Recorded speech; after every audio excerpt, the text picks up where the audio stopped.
Em nome do Senhor Jesus Cristo, tomaremos a palavra de Deus em 1 Coríntios, capítulo 9, versículo 16, para tratarmos convosco deste tema, salvos para testemunhar.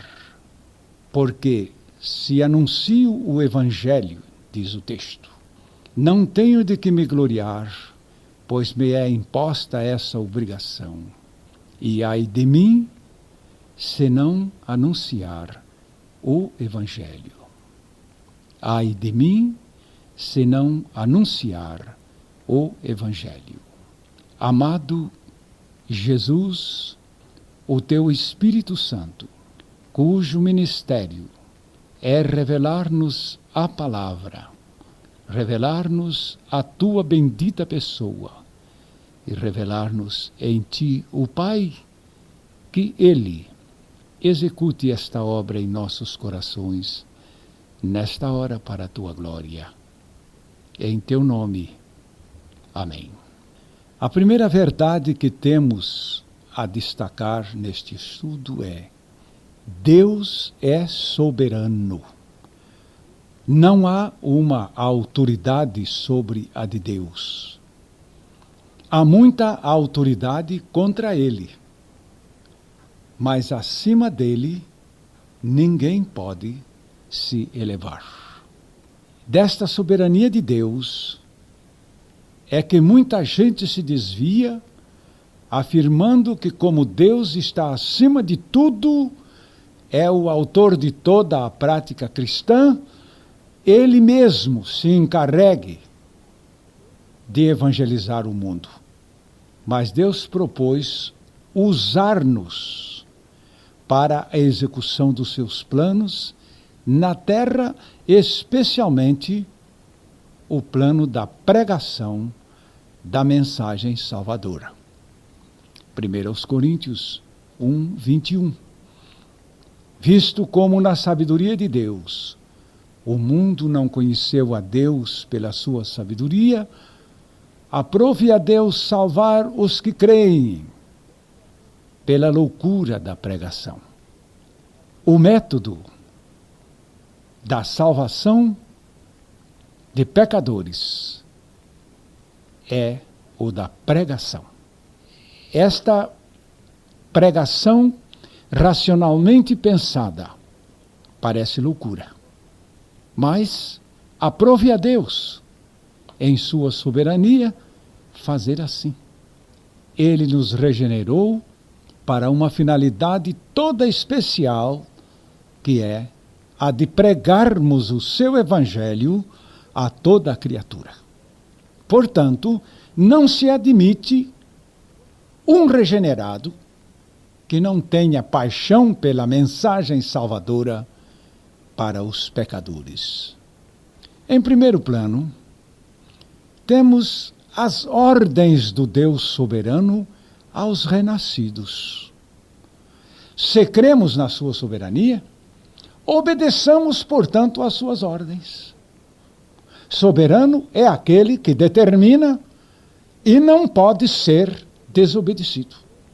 Se alguém diz crer nessa soberania e não se submete a esta autoridade do soberano, não crê em soberania coisa nenhuma. E ele então nos ordenou em sua soberania. Capítulo 24 de Lucas, versos 45 a 49. Então, abriu-lhes o entendimento para compreenderem as Escrituras. E disse-lhes: assim está escrito, e assim convinha que o Cristo padecesse e ao terceiro dia ressuscitasse dos mortos, e em seu nome se pregasse o arrependimento e o perdão dos pecados em todas as nações, começando por Jerusalém. E destas coisas sois vós testemunhas, e eis que sobre vós envio a promessa de meu Pai. Ficai, porém, na cidade de Jerusalém, até que do alto sejais revestidos de poder. Após a iluminação do nosso entendimento, para compreendermos as Escrituras, a palavra do Senhor descreve a mensagem que deve ser pregada, especialmente nos versos 46 e 47, que foram lidos. A mensagem é a sua morte e a ressurreição, e a proclamação do arrependimento para perdão de pecados a todas as nações. E nos indica, portanto, aqui o campo. Qual é o campo, meus amados irmãos? A palavra disse: todas as nações. Logo, não temos que fugir àquela ordem do Salmo 2:8, onde o Senhor nos diz: pede-me e eu te darei as nações por herança e os confins da terra por possessão. Porque o seu campo são todas as nações. Mas quem deve levar esta mensagem, diz o verso 48, e destas coisas sois vós testemunhas. Quem são as testemunhas? Eu levanto aqui a minha mão e digo: presente, Senhor Jesus, eis-me aqui, sou testemunha desta tua morte e ressurreição, porque verdadeiramente morri e ressuscitei contigo, e posso contar ao mundo inteiro este fato que se acha em mim. Sou testemunha, não falsa testemunha, porque testifico do que experimentei. O Senhor nos regenerou para sermos testemunhas desta experiência regeneradora. Então pregaremos nossa morte e ressurreição com Jesus Cristo para o arrependimento e perdão de pecados a todas as nações. Esta tarefa é imensamente grande. Não somos capazes de cumpri-la. E para isto temos a provisão do poder do alto. O Pai nos prometeu e, portanto, nos reveste do seu poder para cumprirmos essa tarefa gigantesca. Lembro-me daquele dia, quando o Senhor me deu a visão do mundo perdido e a responsabilidade de anunciar-lhe a palavra. Oh, nesta hora, eu caí de joelhos, em pranto, e clamando ao Senhor: Deus, isto é obra espantosa. Isto é obra imensa, isto é obra infinita. E quem sou eu, Senhor? Eu não tenho nada, eu não sou nada, eu não sei nada, eu não posso nada, Senhor, tem misericórdia de mim. Mas o Senhor me respondeu: eu te revesti de poder para este fim. Desde então, o seu poder vem operando em mim. E o tenho visto operar em muitas testemunhas do Evangelho. A promessa do Pai é o poder do Espírito Santo. Nada podemos fazer. É preciso que o Espírito realize com o seu poder esta grande obra. E aparece Atos 1:8, onde o Senhor Jesus diz: mas recebereis o poder ao descer sobre vós o Espírito Santo, e sereis minhas testemunhas, tanto em Jerusalém, como em toda a Judéia e Samaria, e até aos confins da terra. Mais uma vez notamos que o Senhor nos salvou para sermos suas testemunhas, e que o poder do Espírito Santo nos é outorgado para esta missão, e que o campo ainda não se acabou, porquanto somos suas testemunhas, não só em Jerusalém, não só na Judéia, não só na Samaria, mas até os confins da terra. E ainda não chegamos lá. Portanto, como diz Josué 13:1, ainda há muita terra para se conquistar, disse o Senhor. Falemos mais sobre a ordem desse Deus soberano. Em Marcos, capítulo 16, versos 15 e 16, aliás, 15 a 20, 15, 16 e 20. E disse-lhes: Ide por todo o mundo, pregai o evangelho a toda criatura. Quem crer e for batizado será salvo, mas quem não crer será condenado.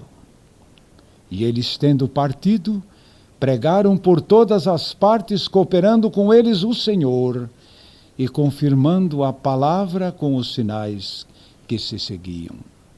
Nos versos iniciais, temos a ordem do Senhor. E a ordem leva esse verbo ide. Você sabe que fé não funciona sem verbo? Você crê? Crê o quê? Podemos crer no substantivo, mas o próprio substantivo tem que estar em ação, pois a ação da fé se sintoniza com o verbo em relação ao substantivo. Aqui, se você crê, você vai. Em Lucas 24, 49, quem crê fica esperando até ser revestido do poder. No Salmo 37, quem crê deleita-se no Senhor, entrega-se ao Senhor, confia no Senhor, descansa no Senhor e espera no Senhor. Em Isaías 28, 16 diz: quem crê não se apresse. Veja bem que o verbo está anexo à fé. Em Hebreus 11, quem crê oferece, prepara, obedece, recebe, abençoa, recusa, escolhe, deixa, celebra, passa, acolhe, vence reinos, pratica justiça, alcança promessas, fecha boca dos leões, apaga a força do fogo, sofre tudo. E aflito, desamparado e maltratado, exatamente tudo isto é ação no ato da fé. Em Êxodo 14, 14, o Senhor diz: o Senhor é quem pelejará por vós, e vós calareis. Aqui quem crê, se cala. Mas em 2 Coríntios 4, 13, quem crê, fala. E temos, portanto, nós o mesmo espírito de fé, como está escrito: cri, por isso falei. Nós cremos também, por isso também falamos. Duvido da experiência de novo nascimento daquele que se nega ao cumprimento da ordem do Senhor, quando nos disse: fala e não te cales. Não creio na regeneração desses mudos. De certo, são surdos também. E precisam ser libertados do espírito surdo-mudo. E há também uma classe de não regenerados que procuram falar, mas estes nada dizem porque não são testemunhas. Não têm a experiência. Não têm o que dizer, porque não são testemunhas. Não tendo a experiência, não têm o que dizer. Falar sem experiência é o mesmo que emitir cheque sem fundo. Não tem fundo, não tem valor. Porque a palavra de Deus diz: eu criei, por isso falei. Evangelização, pregação do Evangelho, é uma ordem do Deus soberano, e a prova de que se crê na soberania de Deus é a obediência às suas ordens. Se cremos na sua soberania, podemos evangelizar o mundo. Em Mateus 28, 16 a 20, o Senhor nos dá outra vez a missão de pregar o Evangelho ao mundo inteiro. E os 11 discípulos partiram para a Galileia, para o monte que Jesus lhes tinha designado. E quando o viram, o adoraram, mas alguns duvidaram. E chegando-se Jesus, falou-lhes dizendo: é-me dado todo o poder no céu e na terra. Portanto, ide e fazei discípulos de todas as nações, batizando-os em nome do Pai, do Filho e do Espírito Santo, ensinando-os a guardar todas as coisas que eu vos tenho mandado.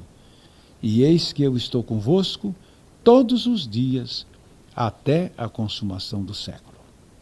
Ouvi dizer de um pregador, afirmando que a igreja não foi instituída para evangelizar, mas só para a comunhão dos irmãos.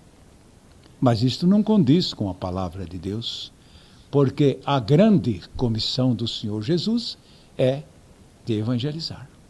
E evangelizar o mundo. E foi para toda a igreja que ele deu esta comissão. Portanto, se a igreja não evangeliza, não tem razão sequer de existir. E a comunhão, então seria o quê? Seria uma heresia? Não, a comunhão não é uma heresia. A comunhão é a consequência da evangelização, conforme o texto lido.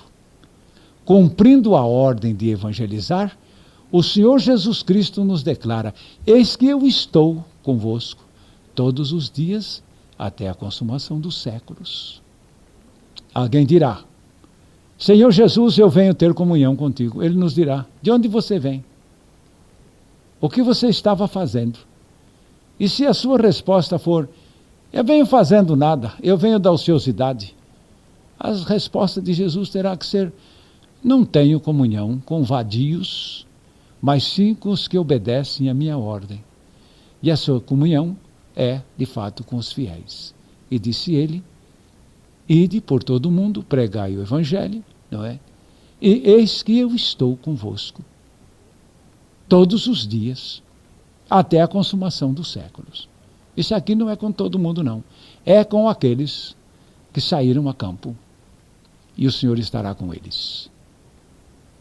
A ordem do Senhor para irmos e pregar acha-se repetida muitas vezes na palavra.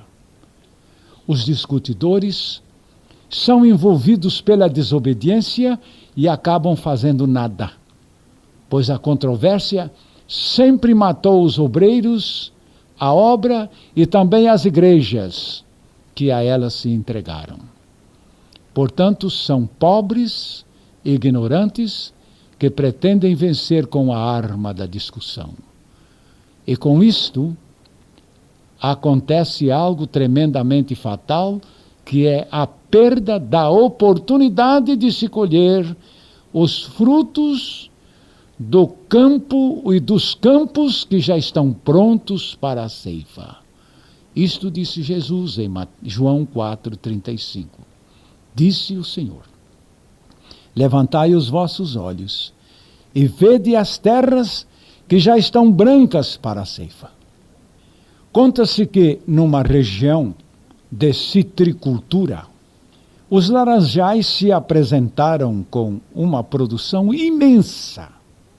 Os citricultores de toda a região resolveram discutir o tema como colher laranjas.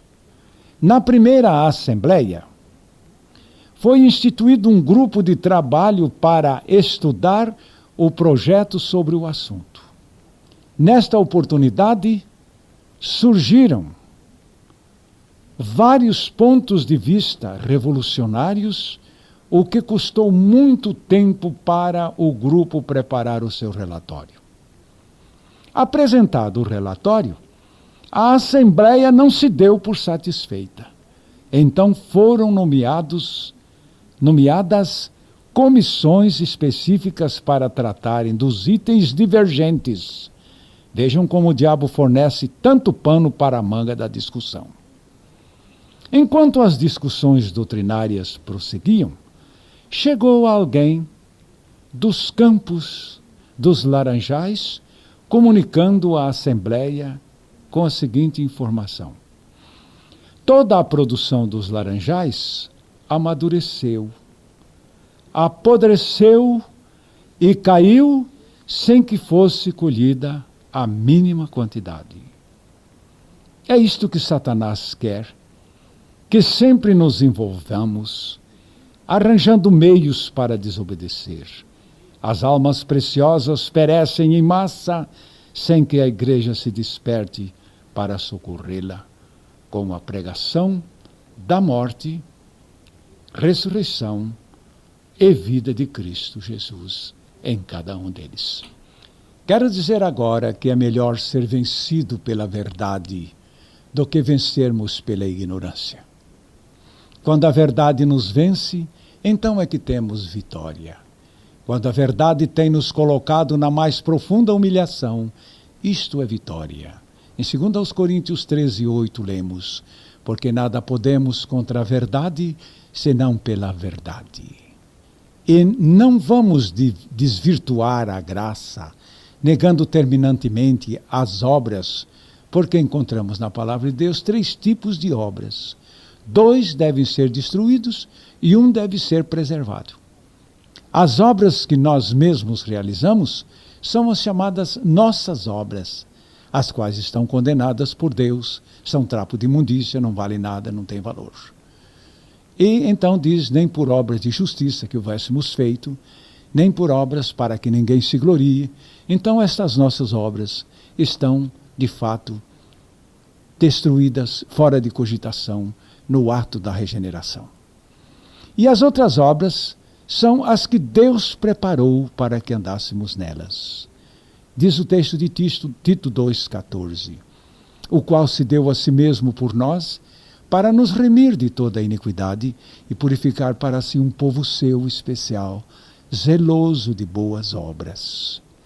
Estas obras de Deus em nós não devem ser destruídas nem combatidas, mas devem ser zeladas, porque Ele nos fez um povo seu especial, zeloso de boas obras. Em Efésios 2:10 lemos: porque somos feitura sua, criados em Cristo Jesus para as boas obras, as quais Deus preparou para que andássemos nelas. Não podemos nos negar às obras que Deus preparou para que andássemos nelas. E a terceira espécie de obras é a chamada obras mortas, obras infrutíferas. Estas não são pecaminosas, não há pecado nessas obras, mas também não têm proveito algum. Estas obras têm que ser alijadas de nossa vida. Elas são esforços, tempo perdido, mas que não são de proveito algum.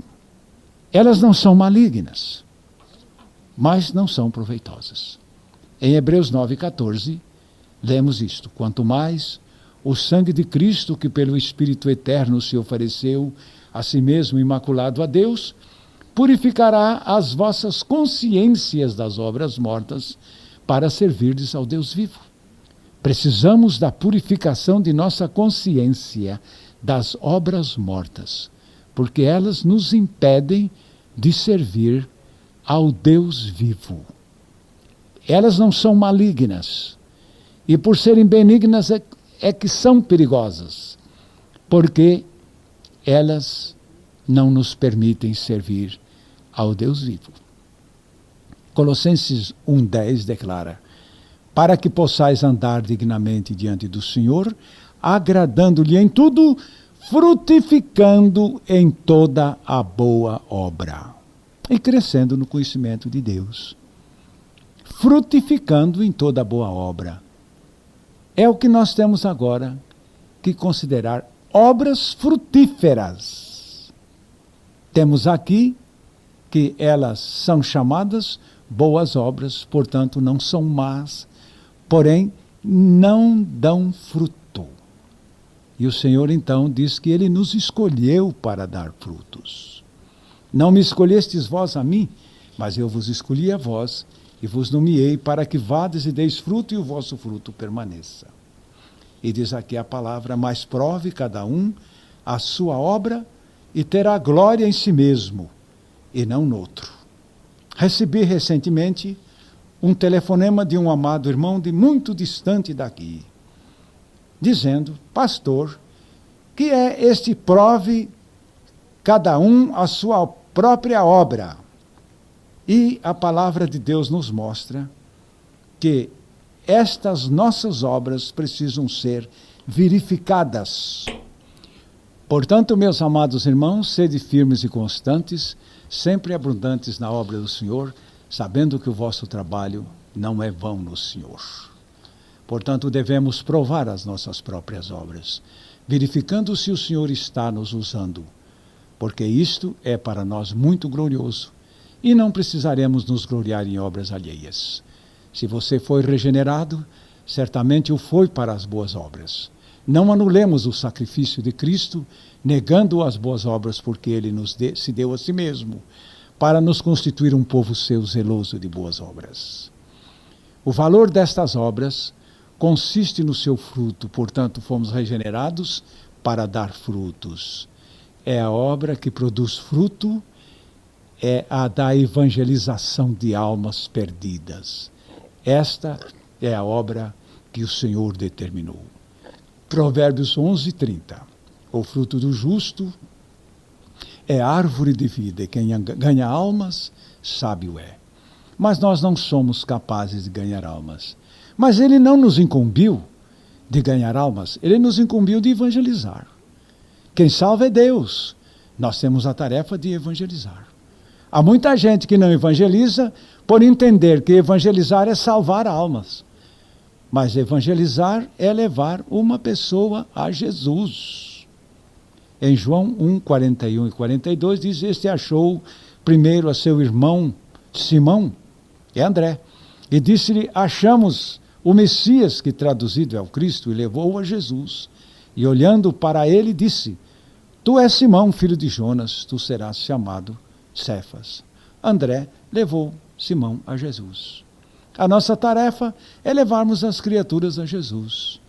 Longa discussão religiosa não é evangelizar, pois podemos discutir sem levar alguém a Jesus, e isto não é evangelizar.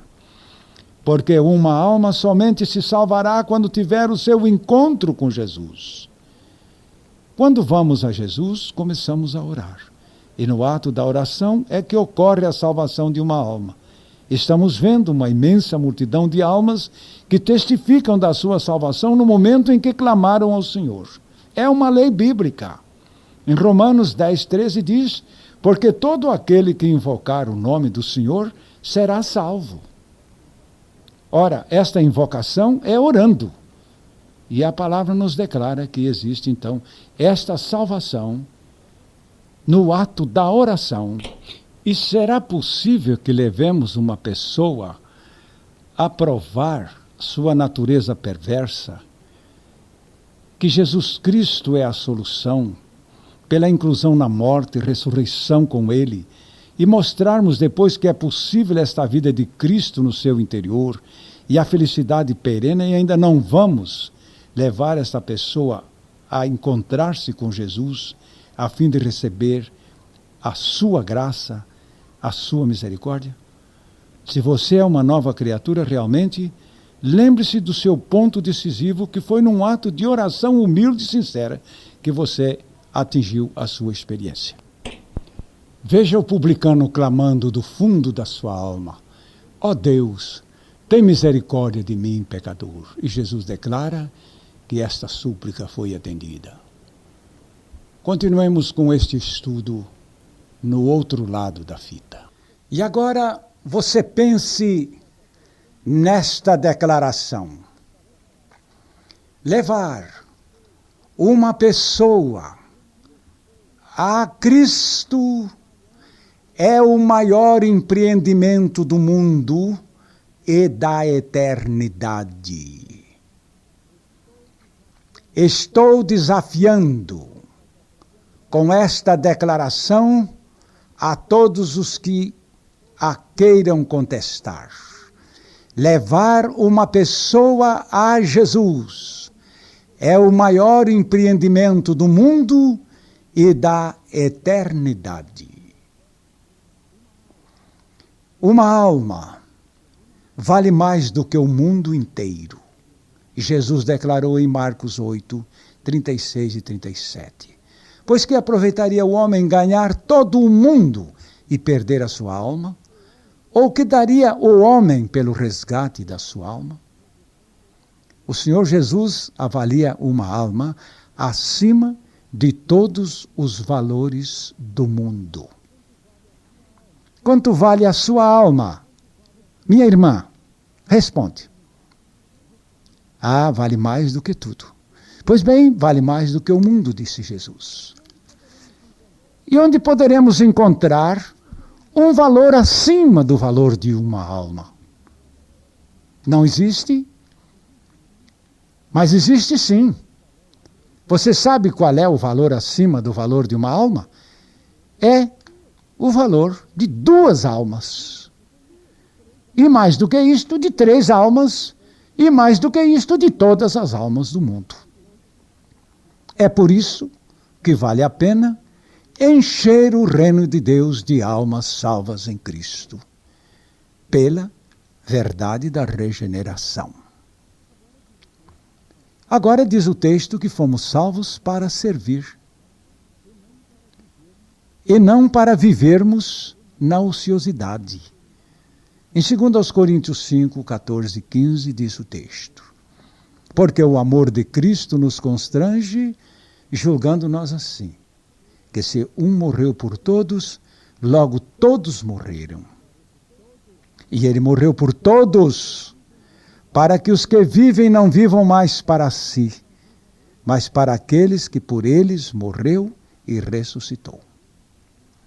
Fomos regenerados a fim de vivermos não para nós mesmos, mas para o Senhor Jesus Cristo. E o modo certo de vivermos para Ele é cumprindo o que Ele nos tem mandado. E jamais nos esqueceremos de que Ele nos mandou pregar o reino de Deus ao mundo inteiro. O seu amor nos constrange, e nos constrange à nossa morte, à nossa ressurreição nele, e também nos constrange a vivermos para Ele e nos constrange a cumprirmos a sua ordem, que é de evangelizar o mundo. Este ponto tem me chamado a atenção. Assim como Ele me amou e fez tudo por mim, é também com amor que devo desejar o cumprimento da sua vontade. Viver para Ele é serviço e não ociosidade. Desde o dia em que Ele me levantou dos mortos, eu não sei mais o que é parar, pois a sua graça tem sido dinâmica em mim e estou certo de que não será diferente em todos. Portanto, a sua graça que nos alcançou, tornou-nos seus instrumentos para alcançar a outros. Um regenerado tem a vida de Cristo no seu interior. E, portanto, é Cristo vivendo no seu ser. E o que é que Cristo faz? Em João 5,17, Jesus disse: meu Pai trabalha até agora e eu trabalho também. Senhor Jesus, o que é que o Senhor faz? Ele diz aqui: eu trabalho como o meu Pai trabalha. Então não tem um jeito do Senhor ficar em mim sem trabalhar? Ele está dizendo: eu trabalho. Não temos conciliação se não aceitarmos também o seu trabalho em nós e através de nós. Se ele dissesse que não trabalha, então nós teríamos razão de fazermos o mesmo que o nosso mestre. Mas ele trabalha e é preciso que o discípulo seja como o seu mestre. Se o mestre trabalha, trabalhemos também. Mas a sua vida em nós é uma vida superativa. Portanto, não se crê no renascimento daqueles que nada têm a fazer pelo reino de Deus. Se você tem a vida de Jesus, há de estar, portanto, muito empenhado no trabalho. Em Romanos 7,4 diz isto: assim, meus irmãos, também vós estáis mortos para a lei pelo corpo de Cristo, para que sejais doutro, daquele que ressuscitou dentre os mortos, a fim de que demos fruto para Deus. Para que foi mesmo que morremos no seu corpo? O texto diz: para darmos fruto. fomos regenerados para dar fruto para Deus. O Senhor Jesus nos contou a parábola da figueira estéril, de Lucas 13, 6 a 9. E dizia esta parábola: um certo homem tinha uma figueira plantada em sua vinha, e foi procurar nela fruto, não o achando.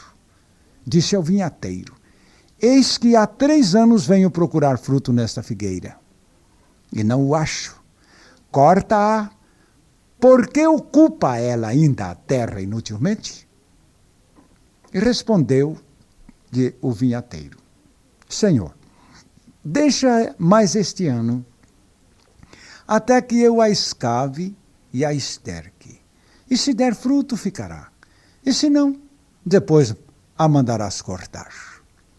Realçamos a declaração do Senhor: porque ocupa a terra inutilmente? Não dar fruto é inutilidade. Ocupamos a terra inutilmente quando não produzimos fruto. Recordo ter pregado em minha igreja sobre esse assunto, certa ocasião. E ali primeiro apontei que o fruto de uma alma regenerada é outra alma regenerada. E levantei essa pergunta: você já levou alguém a Jesus? Já levou uma alma ao novo nascimento? Já conduziu alguém para dentro do reino de Deus com a pregação do Evangelho? Responda esta pergunta. Senão, você não tem fruto algum. E você não tem razão de ocupar a terra inutilmente. Mas um certo membro da minha igreja, regente do coro, ficou irritado contra esta mensagem e pediu-me uma audiência. E na audiência perguntou-me: por que você pregou esse assunto? E eu estou muito perturbado. Estou na igreja há muitos anos, mas nunca levei alguém a Cristo. Respondi-lhe que esta mensagem é a palavra de Deus e, portanto, não há razão para evitá-la. O fruto é a conquista de almas para o reino de Deus. E quem não dá este fruto está ocupando a terra inutilmente e daí tem razão de se perturbar.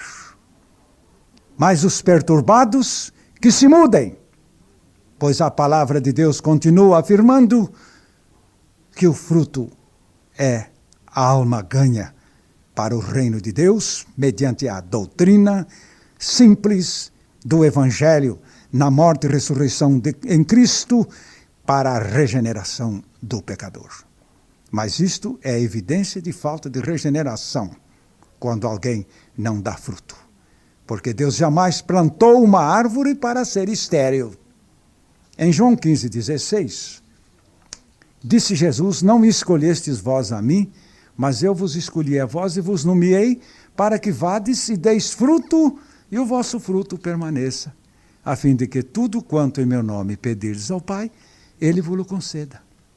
O verdadeiro discípulo de Jesus Cristo é aquele que dá fruto permanente, fruto eterno, porque a salvação de uma alma é eterna. E Jesus disse isto: mas aquele que beber da água que eu lhe der, nunca terá sede, porque a água que eu lhe der se fará nele uma fonte d'água que salte para a vida eterna. João 4,14. A única obra eterna neste mundo é uma alma salva.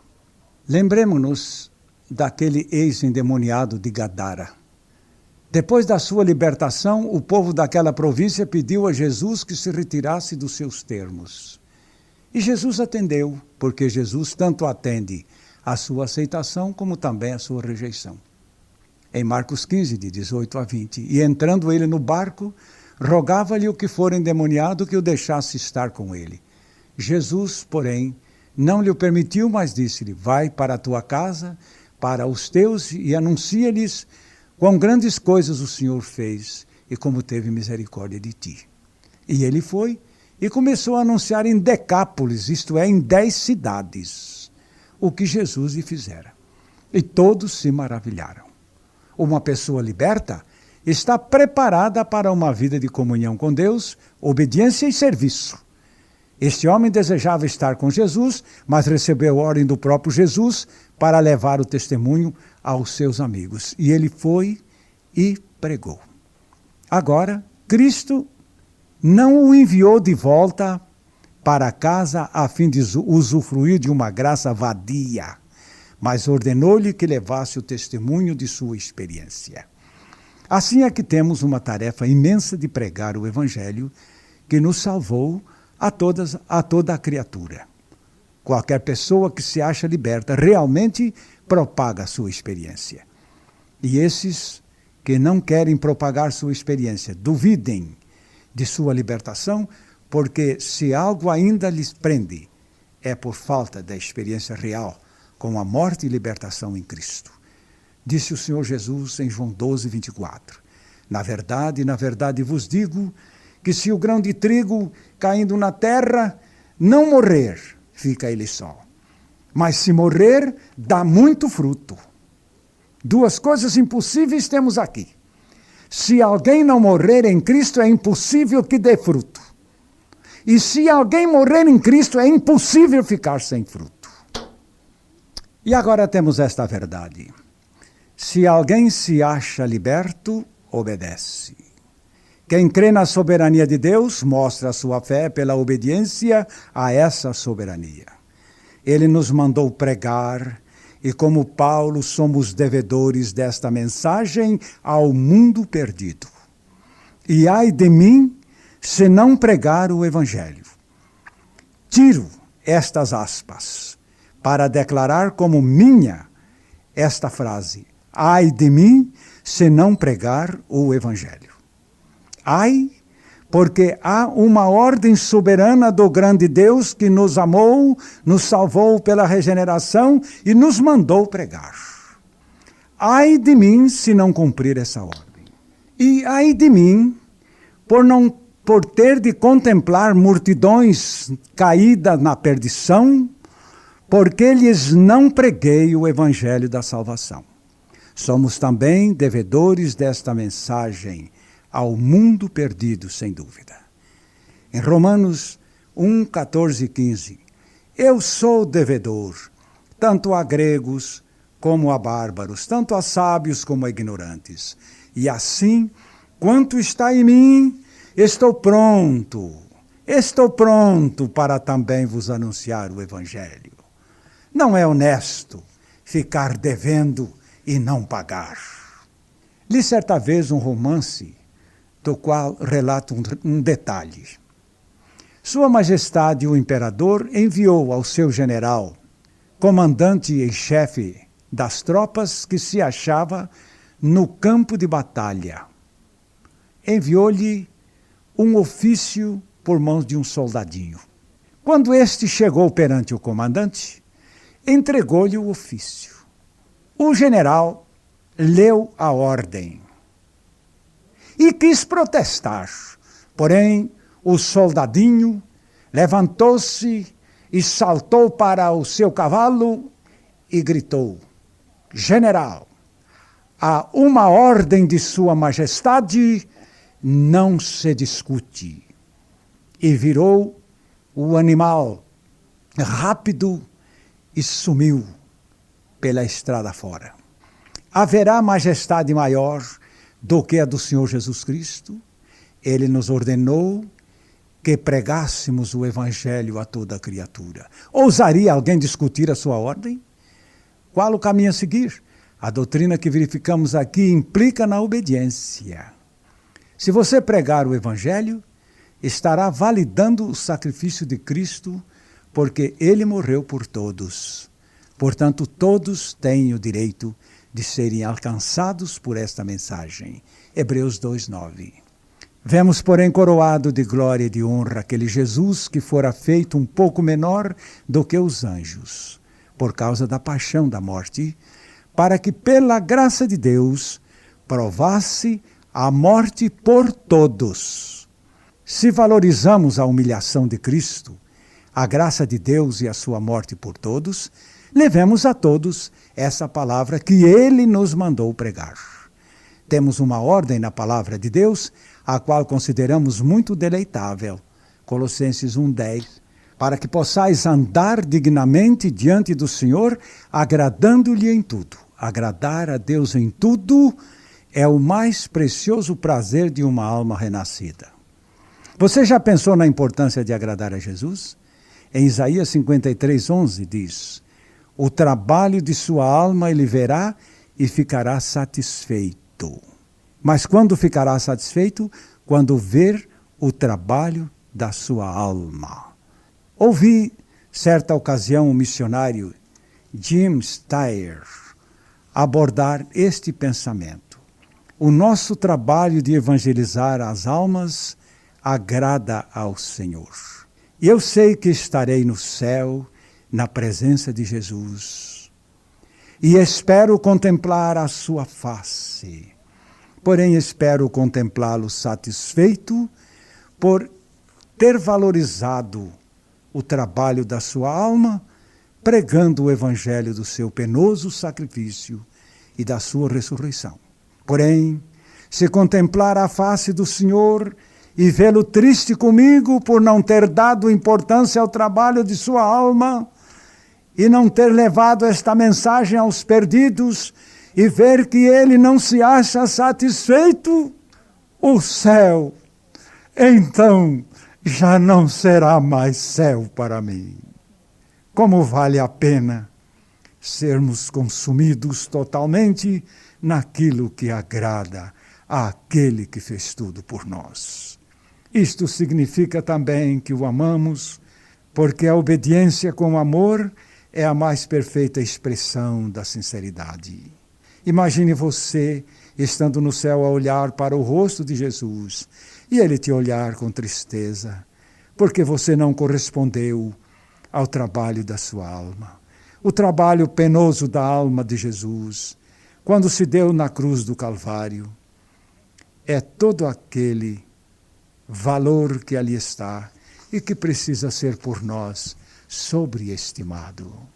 Aquele que pensa assim, correrá pressuroso a evangelizar, sabendo que isto agrada inteiramente ao Senhor. Diz o texto que ele verá o fruto penoso do seu trabalho. Não sejamos, portanto, tropeços impedindo que se chegue ao fruto do seu penoso trabalho. Você já tem experimentado a alegria da colheita? Muitas vezes a semeadura é difícil, porém a colheita sempre nos traz muita alegria. Eu já fui lavrador e experimentei o gozo da colheita abundante. Como é agradável ver a tulha cheia. O Salmo 126, 5 e 6 nos diz: os que semeiam em lágrimas cegarão com alegria. Aquele que leva a preciosa semente andando e chorando, voltará sem dúvida com alegria, trazendo consigo seus molhos. O Dr. Ensminger publicou certa vez no Jornal Batista, há muitos anos passados, duas figuras. A primeira era a do um indivíduo carrancudo, mal-humorado, triste, sisudo, e escrito embaixo: este não prega o evangelho. E a outra figura era de um cara alegre, sorridente, satisfeito e feliz. E o escrito embaixo: este prega o evangelho. Digo a você que já morreu e já ressuscitou com Cristo e que é uma nova criatura, que experimente a alegria da obra missionária que nos foi ordenada por Deus.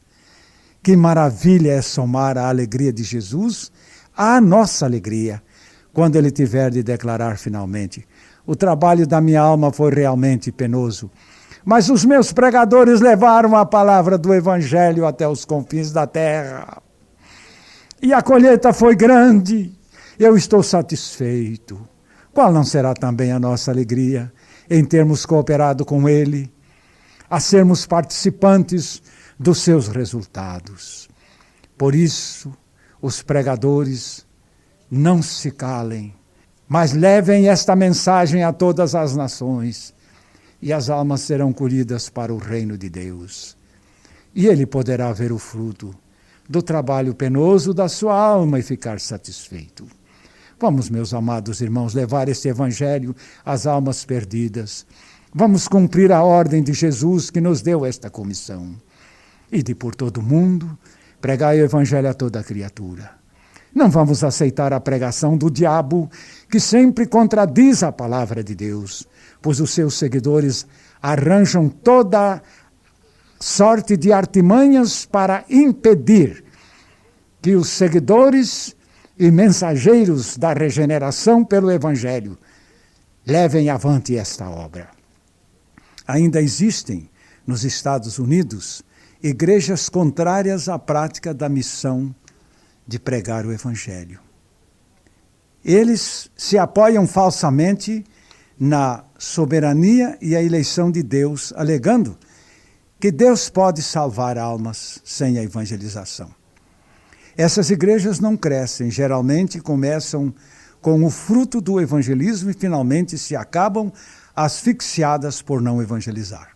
Essas igrejas são chamadas pelo nome de cascaduras. E também há muita gente desse tipo em quase todas as igrejas evangélicas, das quais duvidamos que sejam regeneradas. Estes não crescem, porquanto o que faz uma igreja crescer é o evangelismo. E também o indivíduo cresce pelo fato de evangelizar e ver o fruto do seu trabalho. Nós também crescemos assim. Um anti-evangelizador não cresce. Ele está fadado a apodrecer sozinho. Vamos deixar de lado esses cascaduras e vamos crescer com o fermento do reino de Deus. Vamos ficar com aqueles que creem que a obediência ao Senhor é o caminho de um regenerado. Vamos crer que Jesus trabalha e veio trabalhar através de nós. Vamos ser gratos àqueles que fizeram tudo para nos alcançar com a palavra deste evangelho. Os que nos pregaram a palavra achar-se-ão felizes por nos verem empenhados na mesma tarefa que eles cumpriram para nos levar esta graça que nos transformou. Quando encontro um cascadura destes, faz-me lembrar logo aquele que o evangelizou. Pois aquele que o evangelizou não pensava assim. E penso na sua ingratidão, pois depois de ter comido do pão do céu, saciada a sua alma, nega este mesmo pão aos famintos ao seu redor. Não dá para pensar que esses cascaduras não sejam regenerados? Portanto, porque somos regenerados, vamos levar a outros esta mesma bênção. Digo mais a estes antimissionários: se aqueles que vos evangelizaram pensassem como vocês estariam no inferno neste momento, porque eles não iriam pregar também para que vocês fossem salvos. E vocês já estariam no inferno. Não sei se vou conseguir demover estes adversários do evangelismo, mas o meu propósito, e com toda a ousadia, é que os regenerados não se deixem contaminar por essas heresias gélidas, inertes, estagnadas, mas antes cresçam na conquista de almas e tenham o vosso depósito no céu cheio de remidos para a glória de Deus. E também sabemos que o nosso fruto é designado para a glória do Pai, João 15:8. Porque alguém dirá que vive para a glória de Deus uma vida sem fruto. Vejamos se pode ser para a glória de Deus uma vida sem fruto. Nisto é glorificado meu Pai, disse Jesus, que deis fruto, que deis muito fruto, e assim sereis meus discípulos. O que glorifica o Pai é que demos muito fruto. Em 1 Coríntios 10:31.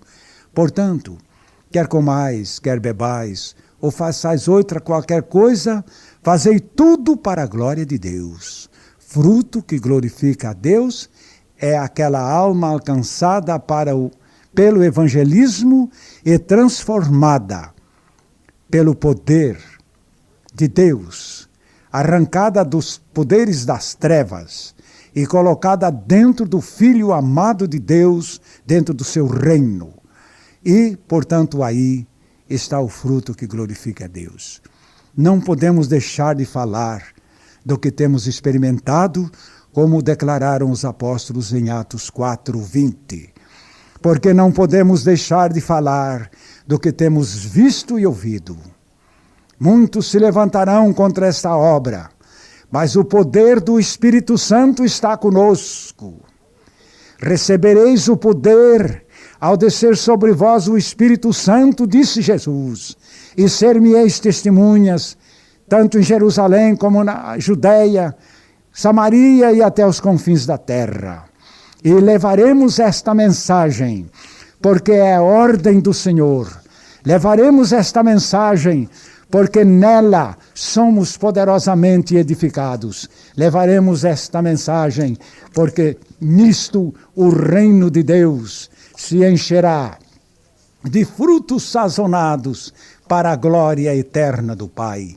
Levaremos esta mensagem de mãos dadas com aqueles que realmente estão regenerados, não com aquela turba mista de religião e mais nada, mas levaremos com aqueles que estão em Cristo, novas criaturas